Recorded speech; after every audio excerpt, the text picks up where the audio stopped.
If I hammer, I hammer in the morning. If I hammer, I hammer at night. If I bell, I ring it in the morning. If I bell, I ring it at night. If I You're listening to Out FM on WBAI New York. Out FM is a progressive lesbian, gay, bisexual, transgender news, culture, and activist hour. And I'm John Riley, joined. I'm Naomi Brussel. And tonight, by the way, we're at WBAI 99.5 FM in New York, streaming at WBAI.org. Our website is outfm.org. And tonight's show begins with an update on the Housing Works staff's successful union election. And then you'll hear Stamili Mapp's interview with Kristen Richardson Jordan, who is an out Black queer woman running for she's self-described as running on a radical platform for the city council seat in the 9th District in Harlem. But let's begin with the situation, the very, very big victory that was won by the people campaigning for a union at Housing Works. As we reported 2 weeks ago, the staff of Housing Works, which is a provider of services to people with HIV and AIDS, more than 600 people voted in for union recognition by an overwhelming margin. And tonight we have two members of the Housing Works organizing group, Kaitlin Abrams and Brian Grady, to tell us about that campaign, and which went on for a very, very long time, much longer than had ever been expected. Brian Grady has been a member of the Housing Works Union Organizing Committee since it started, which it began meeting in late 2018. He's a housing coordinator at the Bailey House Rand Harlan Center in Harlem. And Brian connects clients with supportive and low-income housing opportunities and offers consultations for clients facing challenges to their housing search. He lives in Brooklyn with his partner, Dan, who's a core organizer of the Association of Legislative Analysts, the city council staff union that officially won recognition this month. And our second guest tonight is Kaitlin Abrams.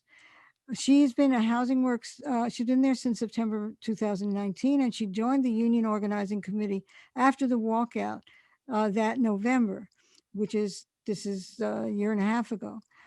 She works as a program assistant for community partnerships, helping to connect clients from partner organizations to healthcare and supportive services. And she really enjoys the community of passionate and caring activists that she's been involved with and learning from. So welcome to Out FM, Brian and Kaitlin. Thank you so much for having us. It's really exciting to be here. Okay, and so tell us something, please, just to begin with, about what were the issues in your campaign? What led to more than, it sounds like something close to 600 people to decide that they wanted union recognition? What was going on at Housing Works that led to this unionizing effort? Yeah, so we're really excited about this win. As you said, it comes after more than 2 years of organizing, so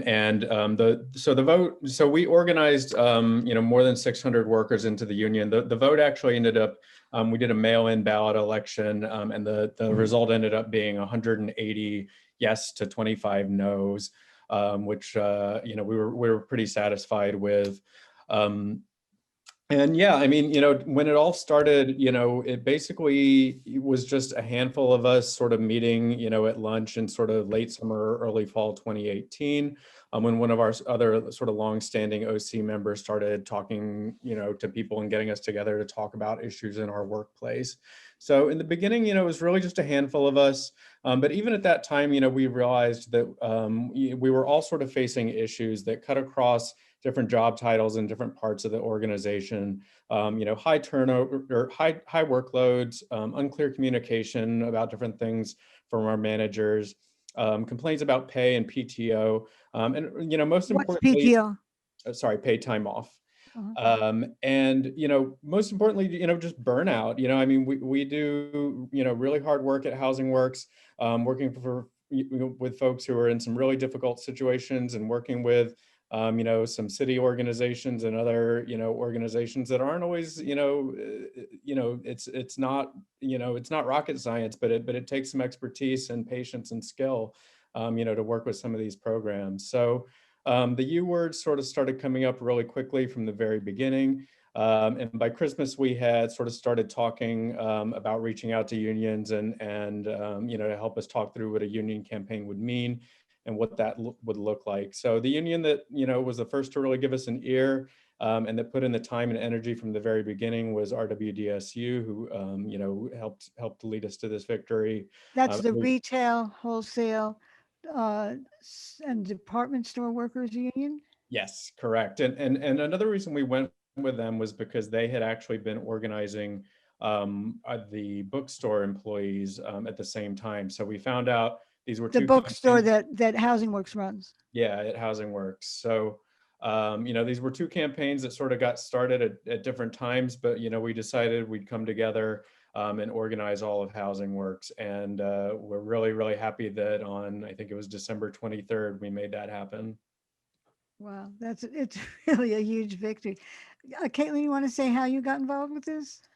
Yeah, absolutely. So I started at Housing Works at September of 2019, and in November the union led a walkout, kind of bringing to public what they had been organizing about for so long. And a coworker just kind of grabbed me and was like, "We're going out. We're gonna go see what this is all about." And So I people was just really walked out. That's right. I think over 100 employees walked out, and we gathered in downtown Brooklyn. And it was almost a no-brainer for me to join the organizing committee. Workers' rights and workers' justice is something that feels, again, like a no-brainer. It's natural. It's a natural progression, especially for our organization. Excuse me just a minute. There's a sound of metal rubbing against metal, and I'm not sure if it's your necklace, but if you could just hold your mic away from that, that would be helpful. Is this better? Much better. Okay, sorry about that. That's all right. Yeah, so that's how I got involved, and I've been with the organizing committee since then. Okay, and so you want to say something about what was the reaction of your management when people began to say that they wanted a union, and particularly after this walkout? Management was very verbally against the union organizing efforts. They characterized the union as an outside force that was coming to organize the employees and against the better interests of Housing Works clients and employees. And so they ended up working with Seyfarth Shaw law firm to union bust pretty much throughout our entire campaign, even delaying our election twice. So what is the union busting actions? Because not everybody knows what it's like to try to organize a union. What do they do? They hold a lot of what we call closed captive audience meetings, where they will use very cookie cutter tactics to convince people that the union is not in their best interests, scare tactics about dues, and that it's not the right time or union for Housing Works. And they'll also play on people's emotions, bringing up the idea that Housing Works is a family, we should stick together, and that we don't need someone else to come in and mess with what we have. So the union is seen as an outside enemy by these. Well, that's what management tends to think. What do you think, Brian? Yeah, I mean, that's totally spot on. I mean, I think the other, piece of this is, it's really hard to say, sort of what's going on behind the scenes. I mean, one thing that we do know that happened, during the pandemic was that, 200 workers during the pandemic were laid off. A number of those were vocal union supporters, and a lot of them, never were offered their jobs back. I don't know if that was union busting, but what was really unclear, the whole time was why anybody, was being chosen to be laid off or to have their jobs kept. It was a very, sort of closed and opaque process. And I was really, really disappointed that, we had a number of people that were really active on this campaign who, have never been approached as we've sort of opened back up again, as new people have been hired. Those folks have never been approached, to be placed either into their old jobs or into a new position. So to me, that, that's a red flag there. I feel like that maybe that could be union busting. And I think Could be retaliation. yeah. I mean, is that something that you could bring to the National Labor Relations Board to say that some of your organizers were being, that there was retaliation toward their organizing? So that actually is something that the union took to the National Labor Relations Board. And what's interesting about that is, think about who's president right now and who controls that labor board. You mean the President of the United States of America? Exactly. Uh-huh. Yeah, the same one that just tried to overthrow the government. So, so his appointees are the ones who are making decisions about these. And so, we weren't, successful necessarily in getting all those people their jobs back, because this labor board has been very favorable towards management the entire time. But I think that incident, really speaks to whether that was union busting or not, really speaks to why we need a union, because this is about communication. It's about, what our day-to-day life is like in our workplaces. And it's about having a say in those kind of decisions, and having some recourse when we feel like things, aren't necessarily shaking out the way we thought that they would, or the way we think that they should. What reaction did you have, if any, from your, I would assume there would be some, from your clients, from the people whose services apparently they were discontinued for a period of time? Are you still serving those clients, and do they know that there was a union organizing process? Either one of you. Yeah, Kaitlin? Well, I don't work directly with clients, although I heard that there was a range of opinions, but many supported the unionizing efforts, and also, spoke to their own experiences being in unions and were supportive through the process. What Yeah. about you, Brian? Yeah, I mean, I have not really spoken to clients about it directly. I mean, I guess that, maybe it's come up in passing, with some folks, just because, we have union materials and stuff all over the offices. But yeah, I mean, I would imagine you'd get a broad range of opinions about, about a union, just as you would with anybody else. But I do think that the client care is really something that is a focal point of this campaign. The whole reason behind this, just as, a lot of, really militant labor activism recently among teachers and nurses, our workplace conditions are, our clients, the conditions where they're getting, their services and their care. And we think that a union, and actually being able to bargain, to have protections for people, and to have improved benefits and pay, ideally, and at the very least, those protections that come with being, no longer at will, but What does at will mean? at will, it means your employer can fire you at any time for any reason, Or for no reason. or for no reason. Yeah, and with a union that can't happen. So we think an environment like that is a lot more stable, and gives us a lot more leverage and an ability to honor the legacy of Housing Works, and really the proud tradition of activism and really good services that Housing Works has always been known for its 30 years. But I'm sorry, go ahead, Kaitlin.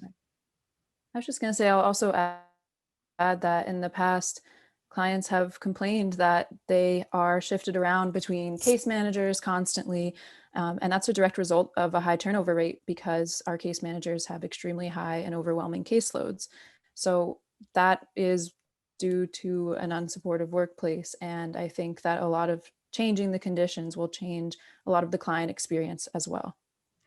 I would like to say that having been an AIDS social worker for about 20 years and having referred many people to Housing Works for various services, I did notice how many people that there was a major rotation going on, that people would come and work for maybe 6 months or so, and then they would leave. That is very, very disruptive to the process of trying to help people whose lives are already disrupted, you know. Absolutely. Brian, you said something the other day, I guess it was yesterday, about the argument that the demand for higher wages and better salaries and actually more staff, because that if you really change the conditions, you would have to have more people to provide the services than are available right now. That the argument that the management gives is that they won't be able to get the kind of contracts that they were able to get from the city and other sources to provide these services because it's going to be too costly and they won't be competitive. You want to say something about that mentality or that argument? Yeah, I mean, I don't know if I've ever seen, management put it that way in so many words, but I do think, what I think is interesting is that, there's currently an organizing effort going on at Queens Defenders over in Queens. And Queens Defenders they provide legal services to Yeah, people they're a legal without defense money, right? agency, for nonprofit in Queens. And 90% of their eligible employees actually recently signed union authorization cards, which signal their support for the union. When an organizing effort puts forward their cards, with that number, really above 30%, they can ask for the employer to recognize the union. In this case, Queens Defenders is actually being really, really overt in their union busting. And I think it's actually really enlightening. I actually just pulled up the quote that they have in an article that ran in The City, which is an online newspaper that's based here in New York. So it says, this is the quote from their executive director: "We were put into existence as an alternate provider to the Legal Aid Society so that if legal aid went on strike, the system wouldn't shut down. There's a reason why in the last 25 years, legal aid hasn't gone on strike. The reason is because we exist." And then later, talking about her staff, she says, "They're young and they're impressionable. They sort of go along with the mob mentality. They have to be realistic. I mean, this is a business." So that's coming from, another nonprofit here in New York, also working with low income folks. Housing Works has never said that. Housing Works has always said, that, their messaging has always been that they want to give employees a voice, but maybe they just want to consider some other reasons why maybe you wouldn't want to vote for a union. Queens Defenders is going this completely alternate route where they're saying a union's going to be bad for us, and it's going to be bad because we're going to lose city contracts, and because we were created to be the cheap alternative to legal aid. So, I think that really speaks to a problem with nonprofits across the board, which is that, in some ways, these contracts are austerity measures. It's the state putting forward contracts, at 80 cents on the dollar, and leaving it up to the organizations to make up the shortfall. And the way too many times that shortfall gets made up is on the backs of staff and services. So, I think this is a big question for nonprofits all over New York. There's a lot of union activity that's been going on in nonprofits. I hope there's a lot more, because we need to have a really serious conversation about why it is that our city, our state, and our federal government are not funding public services and public contracts to a degree that people can stay in these jobs and flourish in these jobs, establish relationships, longstanding relationships with their clients, become knowledgeable, and do their jobs really well. So do you agree that a lot of the people working in Housing Works, quote, young? I don't know whether you consider, I mean, I'm really old, so I don't know even what young is anymore, but that are younger workers who maybe have not had any kind of union experience or didn't even know there very much about what a union might offer. Kaitlin, do you have any sense of age as being an issue here for the workers? I mean, for me, it was my first experience with a union. I'm 24. But I think there was a really large range of people. I mean, there's so many different types of employment at Housing Works itself, from, working in the warehouse, the thrift store, a bookstore, to direct service with clients, working in a clinic. So there have definitely been people that have been involved with unions before, and that informed our experience. But for me, I learned a lot about organizing a union through this experience. So we have just about a minute or so to go. Are there any further things that you want our audience to hear before we end our time with you? Brian, anything else you want to tell them? Yeah, I mean, I would just say I'm really happy, that we really won this resounding victory, and I'm really looking forward to winning a contract and building that over the course of the next year.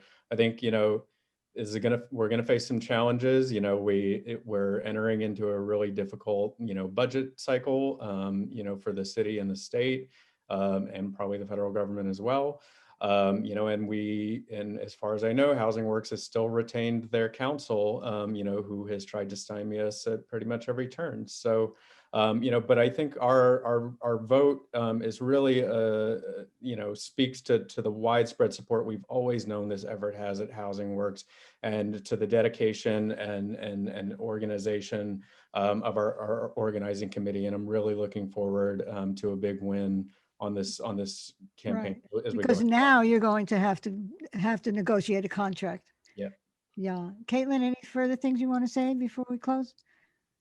Sure. I'll echo Brian. I'm very excited that we have this victory for people that, we can't achieve the support of clients living with HIV and AIDS. We can't have healthcare justice. We can't have, racial justice without worker justice. And so this really, I think, supports the mission of Housing Works, and we're very, very happy that we're That's here. great.